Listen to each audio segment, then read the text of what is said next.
SIR নিয়ে যেটা করছে সেটা একদম মানে হুইমজিক্যাল, এবং তার এফেক্টটা কি পড়ছে।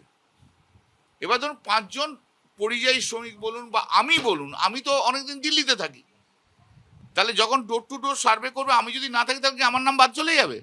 এবং তার চেয়েও ডেঞ্জারাস হচ্ছে, বলছে ইলেকটোরাল রোলে যদি নাম থাকে তাহলে তুমি বাংলাদেশি, বাঙালি হলেই তো বার বার করে দিচ্ছে। আপনি আমাকে বলুন কোন ভারতবর্ষের সিটিজেনের কম্পালশন হচ্ছে ইলেকটোরাল রোলে নাম তোলা? ইলেকটোরাল রোলে আমি নাম তুলবো না, এটা আমার অপশন। আমি যদি ভোট দিতে না চাই আমি ইলেকটোরাল রোলে নাম দেবো না, আমি যদি ভোটে না দাঁড়াতে চাই আমি ইলেকটোরাল রোলে নাম দেবো না, এরকম তো অনেক আছে। কিন্তু তারা ভারতীয় সিটিজেন নয়, কেউ বলবে? এই যে নরেন্দ্র মোদী কি বলেন, উনি তো বায়োলজিক্যাল সন নয় বলে বলেছেন, তো স্পিরিচুয়াল। তাহলে তো উনি তো ভারতবর্ষের সিটিজেন নন, তাহলে ওনাকে পুশব্যাক করে দেবদেবীদের কাছে পাঠিয়ে দেওয়া উচিত নয় কি?